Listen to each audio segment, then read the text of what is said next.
if you want to knit this, you've got two options. You can use this or you can use this. My brain thinks this looks way more like this than this. Can you look at this and see this?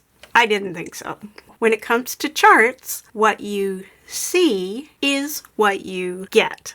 But even if you look at this and see this and it makes your brain hurt, I think I can help you. You can learn to read charts. And I'm going to do my dangdest to convince you that charts are your friend. Maybe even your best friend. No, you're still my best friend, Oscar. Whether you're brand new to charts or already an expert chart reader, follow me into the lounge and I'm going to show you my very best tips for reading and understanding charts like a pro. See you there.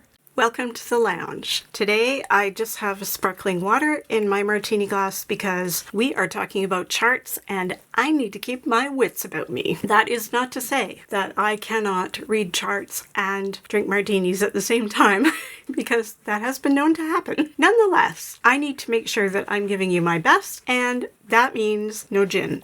Last week we learned how to read our knitting so that we could look at our work and tell our knit stitches from our purl stitches, how our stitches were sitting on the needle, and how to fix a few basic mistakes. You are going to be happy that you have that knowledge as we delve in to how to turn something like this into this without crying or needing a big bottle of gin. For some knitters, charts are a piece of cake and make perfect sense every time.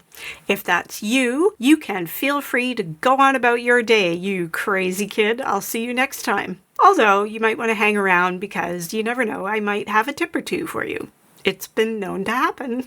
For other knitters, charts are vile, confusing, and can break your brain. I am going to do my best today to trick your brain into loving knitting charts. And the term I'm going to drill into you by the end of this video is a computer term called WYSIWYG, which stands for what you see is what you get. WYSIWYG. It's kind of fun to say, and I think it applies to charts. Here's what I want to do with you today. We are going to look at cable charts. We're going to talk about texture charts, knit and purl. And if you didn't watch last week's video on learning how to read your knitting, the link is up here. Go do that now and then come back and we'll carry on. We're going to touch on a mosaic chart, although I'm not going to teach you how to read a mosaic chart necessarily, but we're going to get a look at this to understand how the look of our knitted piece can change depending on how that chart is written and what we do with it. This is the advanced class at the end.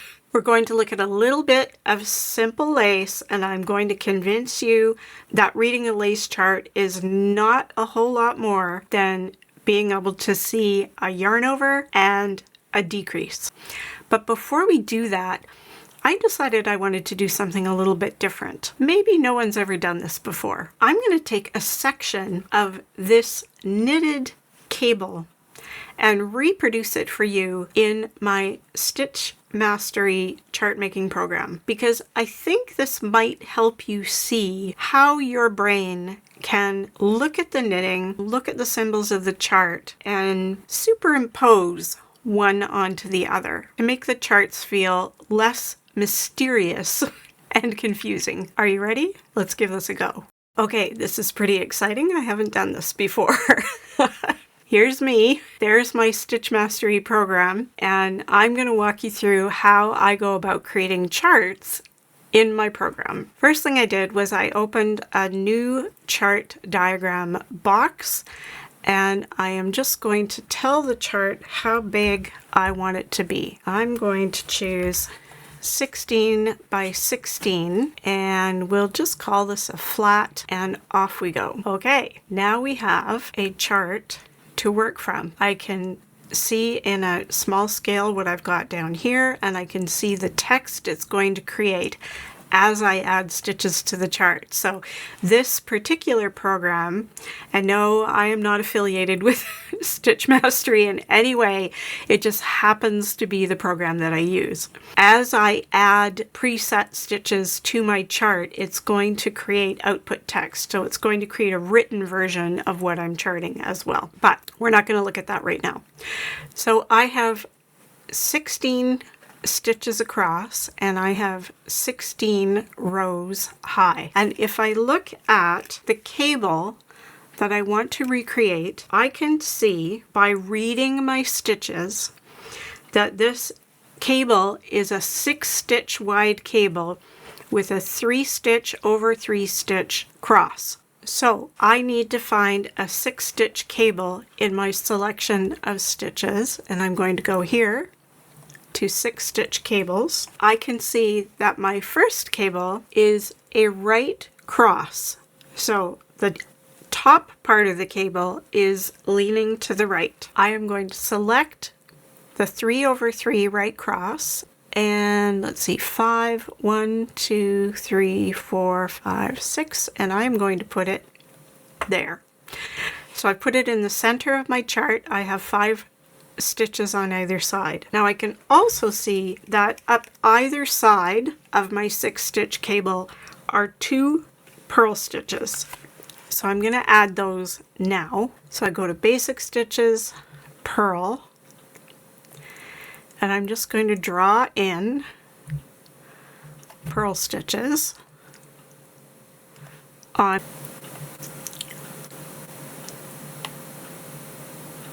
And you remember from last week, we can tell those are purl stitches because they have the little dot in the middle. We're going to talk about that in a minute.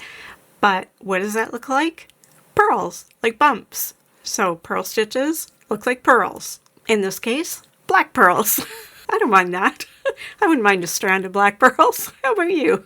So we've drawn our first cable cross down here. And there's a trick for this. This is kind of advanced cable reading. I won't freak you out too much right now, but I'm going to stick my fingers into this cable and find out how many rows are in between those rows where I actually complete the cable cross. 1, 2, 3, 4, 5, 6. So looks like I've got 6 rows in between. And this is a standard cable, so it's a right cross cable.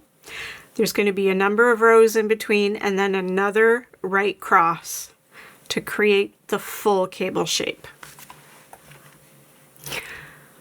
I'm going back to my 6 stitch cables.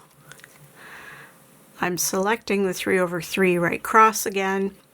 I'm going to count 1, 2, 3, 4, 5, 6, and then I'm going to put that cable again right there. And there we have our first cable set.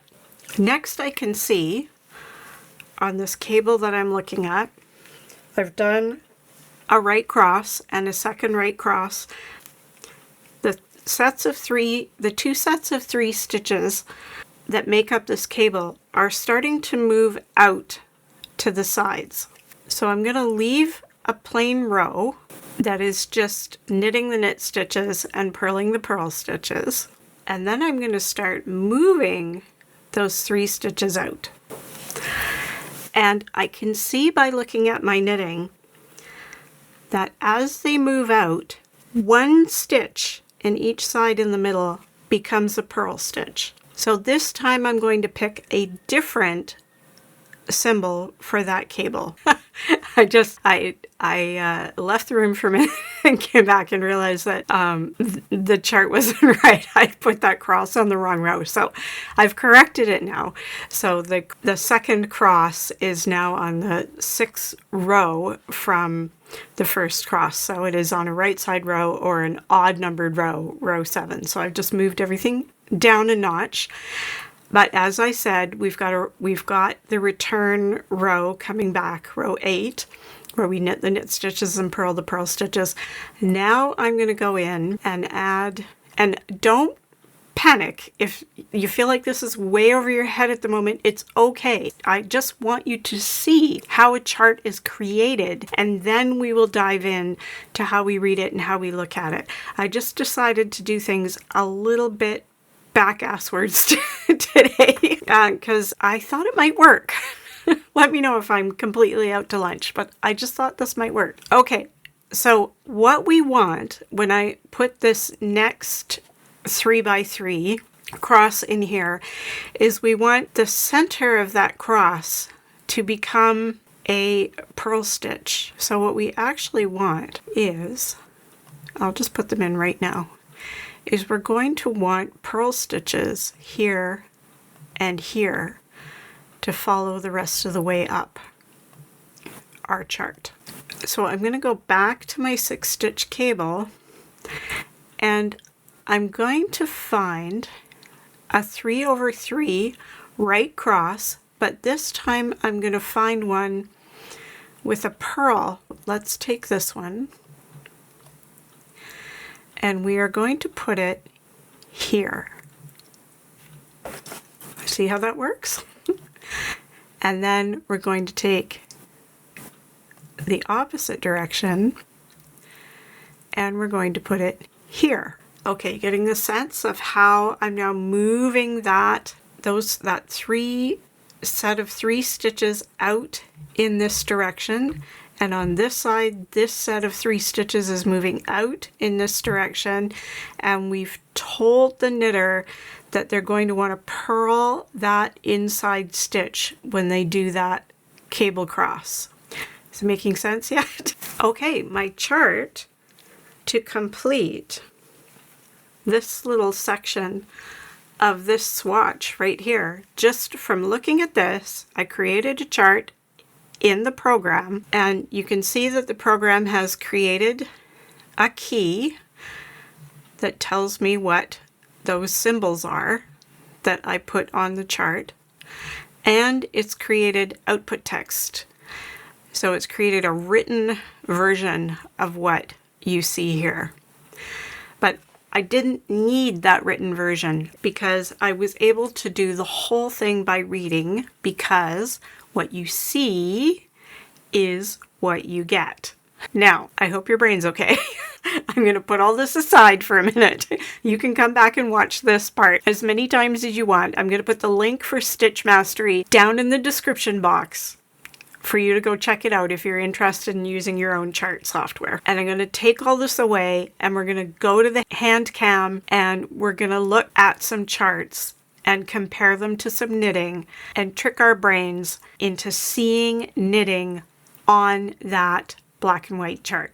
See you there. Let's start with knit and purl stitches. This is a textured fabric in knit and purl, knit from this chart. So let's try to understand how we read this. A good chart is a visual representation of what your knitting is going to look like.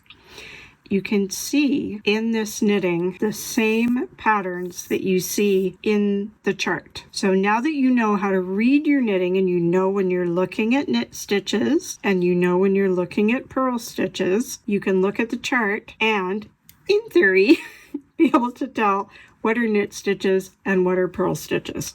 A chart will always come with a key that will tell you what the symbols on the chart represent. Every square on the chart will represent a stitch or a series of stitches, which you'll see as we get to lace and cable charts. This here is just showing me that this red outlined section is the repeat of the stitch. I made the chart a bit bigger because I wanted you to see the whole chart pattern so that you could visually see it in the knitting as well. What we're looking at here is as if we were looking at the knitting from the right side of the fabric. The empty white boxes are knit stitches and the little black dots are purl stitches. These are pretty standard symbols for knits and purls, but do not make the mistake of assuming when you look at a chart that the whites are knits and the dots are purls. always go and check the key, because although these are standards, see my air quotes, and the Craft Yarn Council of America has standards, and I'll put a link to that down in the description box, there are actually no standards. People do not have to use any standards when they create charts. They could put little bunny rabbits for knit stitches, and they could put little kumquats for purl stitches. Anybody can make up their chart any way they want. Now, if they're smart, they're going to use what people are going to recognize as standard symbols so that they're not emailing them every 10 minutes going, "What is wrong with you? I can't read your chart." However, I'm just warning you that you should always go and find the key in your knitting pattern and double check that you actually understand what every symbol in your chart means before you get started knitting. Knitting charts are read most of the time from right to left, just like you start to knit. So if you pretend these are stitches on your needle, starting here, you're going to start with a knit 1, purl 1, 2, 3, knit 1, purl 1, knit 1, etc., across that first row. Row 2, if you are working flat like this, row 1, you're looking at the right side of the fabric. If you're working flat for row 2, you're going to be on the wrong side of the fabric. And this is what trips people up with charts, I find, most often. And that is because they have to read row 2 from left to right, and they have to reverse all the symbols in their minds, even though they're knitting from right to left. So when you flip your work over, you're starting to knit from this side, you're working this way, but you're reading the chart in this direction. And the stitches that you see here that are knit stitches, these white ones, on the right side are going to be purl stitches on the wrong side, because remember from last video, how do you make a knit stitch on the right side? You purl it on the wrong side. So this is going to be purl, purl, knit, knit, knit, purl, knit, purl, knit, purl, knit, knit, knit. But we're working in this direction. So let's not worry about flat just for a minute. Let's pretend like we are knitting in the round. When you're knitting in the round, you'll be reading every row of the chart the same way, of course, because you're never turning around and coming back. You always just keep going in a spiral, up, up, up, up as you go. So you're always coming along here. And that's why this particular chart, I told the program that I was working flat. So it gave me row 1 over here and row 2 over there. If I had told my program that I was working in the round, rows 1, 2, 3, 4, 5, they would all be up this side, because I would be starting every single row from the right and working to the left. So I just want you to focus for a minute. Let's just pretend that we're knitting in the round and we don't have to flip over and read anything upside down and backwards, reversing all the stitches, okay? You will be able to do that, I promise. But for right now, if you've never knit a chart before and you're scared to knit a chart, try knitting it in the round. You might find it a lot easier to understand at first. So if we look here at our actual knitting, so we started down here with purl 3, and then we had knit, purl, knit, purl, knit, purl. I can follow along on my knitting exactly with my chart. And I can see there's this chunk. And here's a trick for you. You can color in some of the boxes. Just use a pencil crayon or a highlighter or whatever you want. This might help make the chart stand out more and make it easier for you to see what you're doing. And then there's one row of purl stitches there. There's a row like that. and there's a little triangle clump of them. And when I do that, and you look over here, then you can start to see, you see that little solid triangle at the bottom here? And then there's some seed stitch, like knit, purl, knit, purl, knit, purl. That's in this section. Bring the whole thing closer for you to see. So there's our little triangle that's right there. These are our lines of purls, there and there, which are here and here. And this is our clump of 3 purls going up into the triangle like that. And then these are our knit stitches breaking up the chevrons of purls here and here. So you can see that this is WYSIWYG. What you see here is what you get here. And that might help you when you have to do this row, if you're working flat and you have to do this row where you have to read it backwards. So you're knitting from right to left, but you're reading left to right, and you're reversing these stitches. You want to see that on the right side. So even if you are on the wrong side, here on the wrong side, this section of knit stitches is actually the back side of this section of purl stitches. Clear as mud? Is that helping at all? What I recommend you do is take a simple knit purl chart, cast on a bunch of stitches in the round, and work that chart in the round until you see the pattern start to develop, that you can see in your mind where the purl stitches are happening on the purl symbols, where the knit stitches are happening on the knit symbols, and then try working the same chart, flipping it back and forth. But I highly recommend that you give it a try before you think. All right, how are you feeling?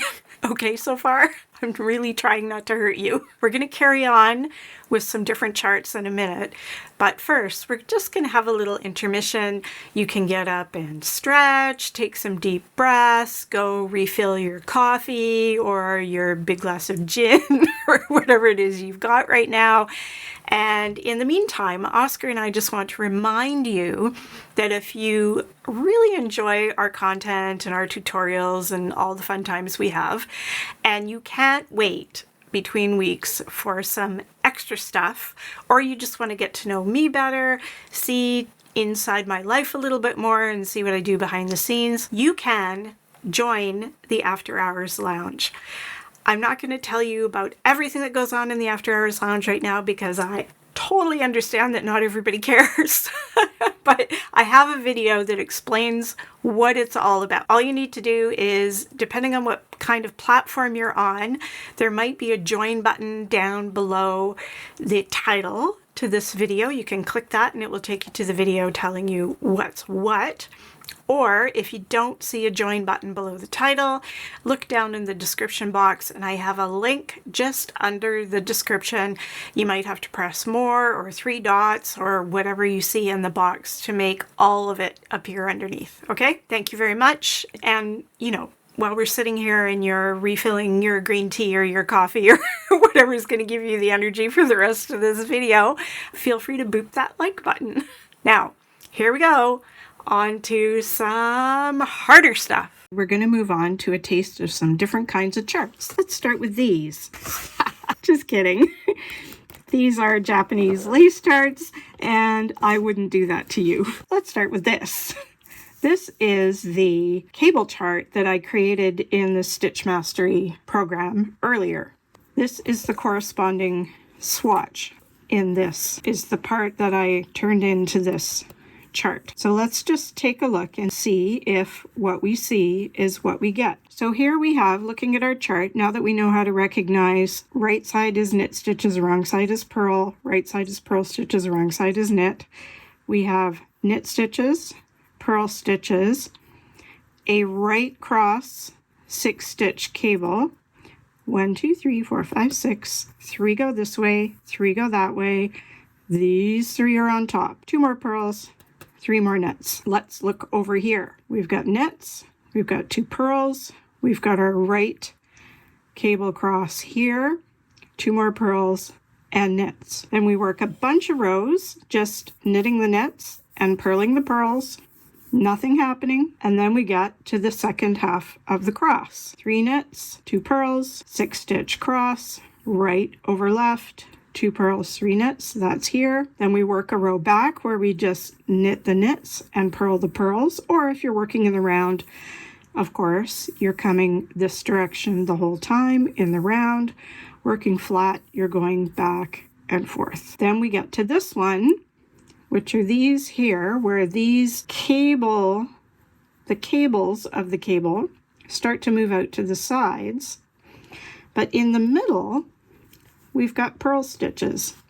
So as we work this cable, we're going to move 3 knit stitches to the right. We're going to move 3 stitches underneath to the left, but 2 of them are going to be knit stitches, and 1 of them is going to be a purl. This would become more clear when you go to your key, and it will tell you what stitch you're doing over that set of stitches. So over that 6 stitch block, you're doing a 3 over 3 right purl cross.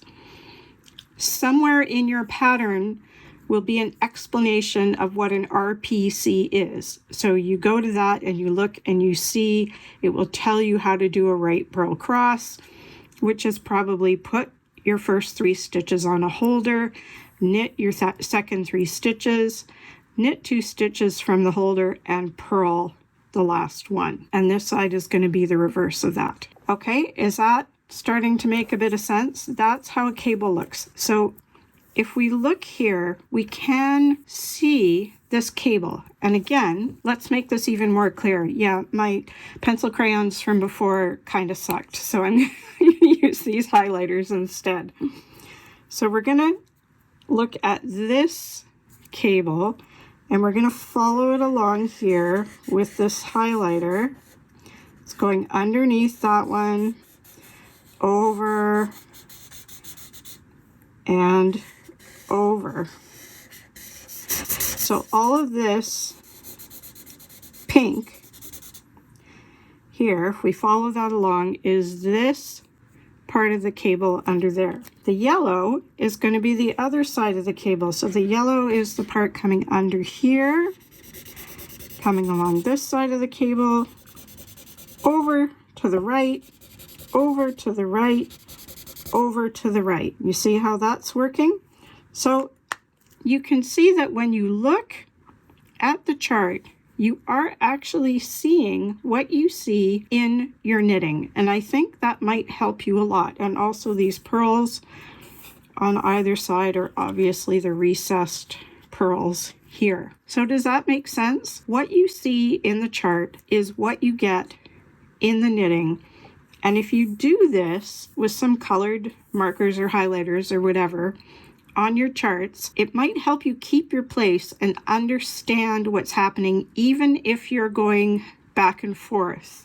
You'll be able to recognize, now that you know how to read your stitches, what is going on with your stitches and what they should be looking like. Okay, let's move on to some lace. Here's a simple lace chart. What you're seeing here is this part of this chart over here, this little twisty lace bit right there. Lace charts are a little bit different, and here's why. What you see is what you get, but what you see is not what you have on the needles before you start this row. Did I just break your brain? Sorry, but I think this is what throws people off about lace charts. This does not represent what is sitting on your needle.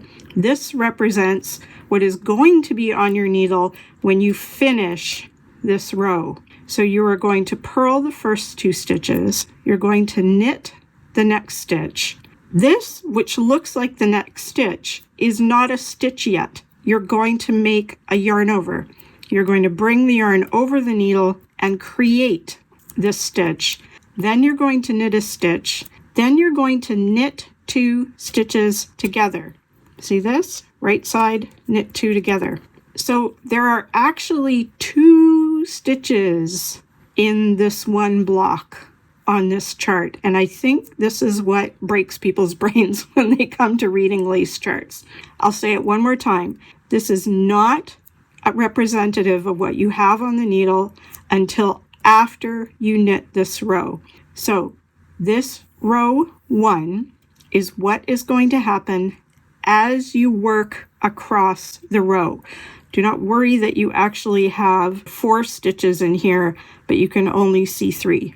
So you're going to purl 2, knit 1, make a yarn over, knit 1, knit 2 together in this square, and then purl 2. These return rows are what we call rest rows, so they are just knit the knit stitches and purl the purl stitches on the wrong side, right? They're reversing the stitch on the wrong side. Or if you're working in the round, again, you'd be just coming across purling and knitting. Same deal, okay? Let's look at what this turns into over here. So we're seeing here yarn overs and decreases. Here, see if I can maybe almost line this up. See that yarn over? There is the corresponding decrease. Then there's a rest row, then there's another yarn over and a corresponding decrease. On this row, there's a decrease with a corresponding yarn over, a decrease with a corresponding yarn over. I don't want to get too much into how these balance out, but generally speaking, and this is not true for all charts, which is why I don't want to confuse you too much right now, but generally speaking, your stitch count will balance out because every time you make an increase with a yarn over, there will be a corresponding decrease.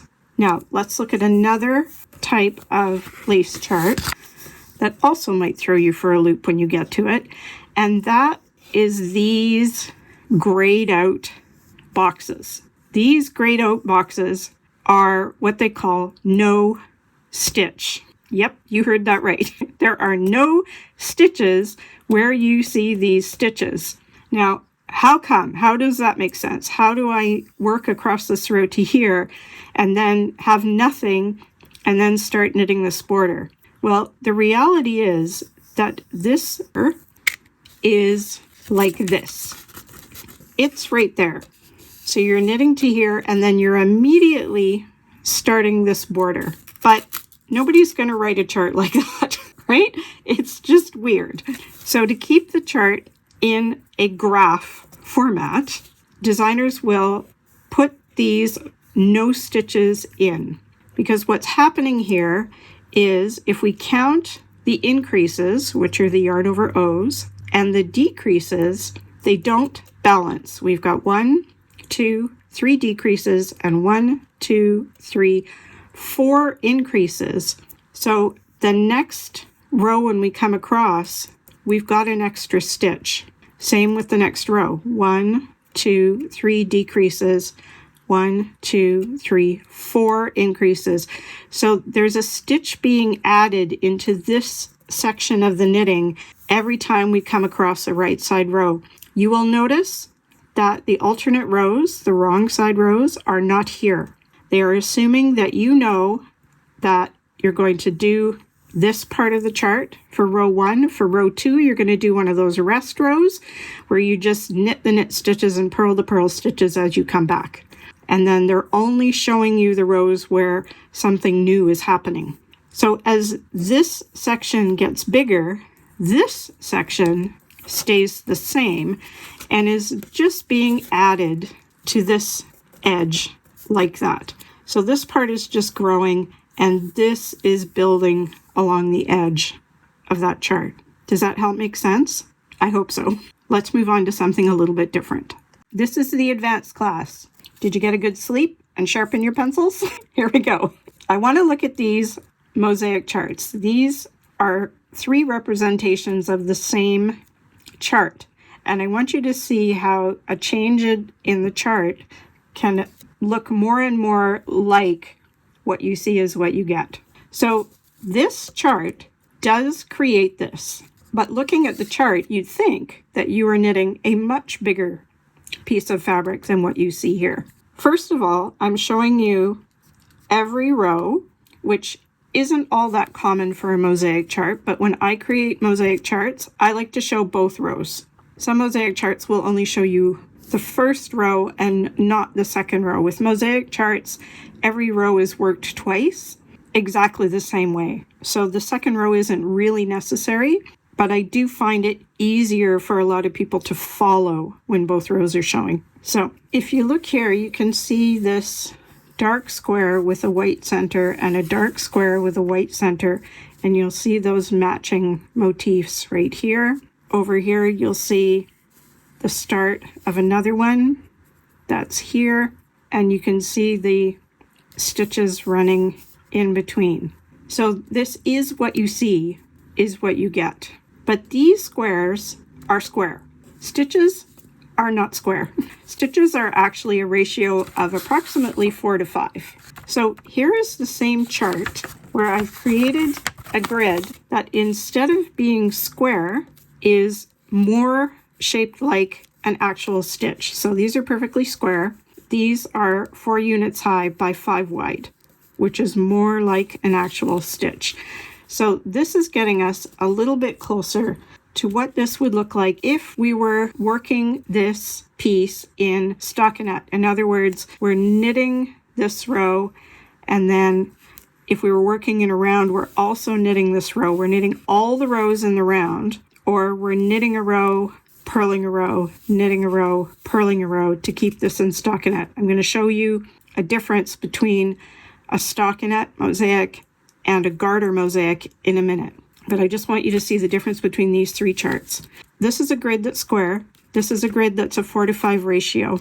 This last one that is a ratio grid, so an actual stitch size grid with only the odd rows showing. So only that first knit row, not the second, then the next row, then the next row.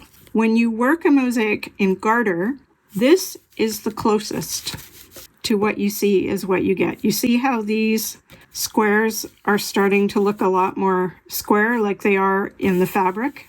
They look a lot closer to a square than this, and definitely more like a square than this.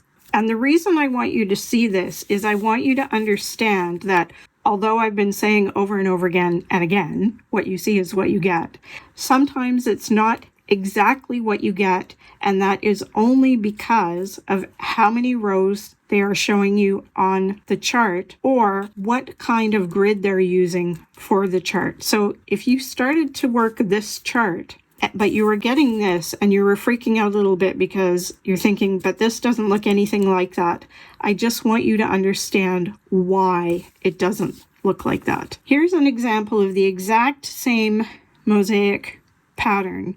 This one worked in stocking stitch. So this was worked in the round. Both of these were worked in the round. This one was knit every round. This one was knit around, purl around. So it creates garter. So this is garter. This is stockinette. So in this one, all the purl rows are coming forward and the knit rows are recessing on the right side. So it almost squishes down in half. Not quite though. You can see the difference in the height. This is exactly the same chart as this. And even the checkerboards, you can see here, have a different appearance in the stockinette than they do in the garter. This is going to look more like that original chart than this is. Clear as mud? Okay, let's get the heck out of the hand cam now. I know, that was a lot. I understand. I hope there was something in there that maybe triggered a little tiny thing in your brain that can help you understand how charts work and make it a bit easier for you to work with them. I'll just say this, if you want some incentive for learning how to knit charts, the sweater I'm wearing is all charts, top to bottom, start to finish, every inch is a chart. This was from Vogue Knitting. Oscar will have to tell you what pattern it is. Sampler or something or other. And there's no way you could knit this without reading a chart. No written instructions. I just want to go over with you a few quick little tips about how to make keeping track of where you are in your chart a bit easier. There are a number of ways to do it. One of the ways I really like is with magnetic boards. So you can use magnets to hold your chart in place, and then you can get magnetic rulers or bars like this and slide up and down and just put the line, the row that you're currently working on right under that, and then all you have to do is slide it up after each row and away you go. You can keep track of where you are. Of course, you can also use highlighters if you don't have magnet bars. I have done many a chart just using a highlighter to highlight the line I just finished. So when I finished that row, I would run my highlighter through it. The thing I like about highlighters is that I can still see what's below where I'm working, as well as the row I'm working on, so I can make sure that whatever stitch I was doing underneath lines up with the new stuff I'm doing in the current row. And because we can read our knitting now, we know whether or not we're on track by having that visual. An alternative to a highlighter is highlighter tape. Here's another kind of magnet board. You may have seen these guys before. Handy. I have, I think, a couple of these, and I have a couple of these. This is the Knicoleknits Maker's Board out of paper. Somehow she's like magic with her paper stuff. Anyway, I really like these because they feel nice. So here, instead of a highlighter, this is highlighter tape. Now, I have somehow managed to lose my roll of highlighter tape, but it looks just like a regular roll of Scotch tape, except it's pink or colored. And so you can just, pardon me, you can just lift it off your work and move it up each time. And again, so it doesn't wreck your pattern. You can, I've got my pattern in some plastic here, but you can do it directly on the paper too. It'll still lift off and it doesn't mark up your pattern. So if you don't want to mark up your pattern for whatever reason, the highlighter tape is a great option. And of course, you can use your running markers to keep track of which row you're on so you don't lose your place. If you're not familiar with running markers yet, if you've been watching me for a while, you know I talk about them all the time. You can go watch that video. The link is up there somewhere and check that out. They are one of the handiest, dandiest things I have ever learned in my knitting career. If you're a techie, there is a program called Knit Companion. I know lots of you are familiar with Knit Companion. You've told me so in the comments. And Knit Companion is an app that you can get for your phone, your iPad, your computer. You can input your pattern in there and it will take your charts and it will follow you row for row. You can use a little counter and it will put a highlighter up on the screen and take you up your rows. It will help organize all kinds of things. There's tons of tutorials in there. It's got built-in calculators. The tutorial links take you right to Very Pink Knits. She's got fantastic tutorials. If you don't like my tutorial, go watch hers. You might like them better. And I have been a Knit Companion user in the past. I was on a kick for a while where I wanted everything electronic. Nowadays, I don't necessarily want to carry an iPad or a computer with me everywhere I go, and my phone doesn't quite cut it for certain patterns I'm working on for being able to see the part of the chart that I need to work with. So I like to have a combination of electronic versions and printed versions. So I'm tending more to keep track using my one-sheet pattern blueprints or my running markers. Here's the actual link to the pattern blueprint video where you can learn how to chart your whole knitting pattern. I hope you enjoyed today. Keep those needles clicking. Have a great week. I say goodbye. Oscar says goodbye, and we will see you next time. Bye. Oh my goodness, I need a haircut. No, I don't care, Oscar. I'm going right now. This video is finished. I gotta go cut this hair. It looks ridiculous. Get yourself a snack and I'll see you later.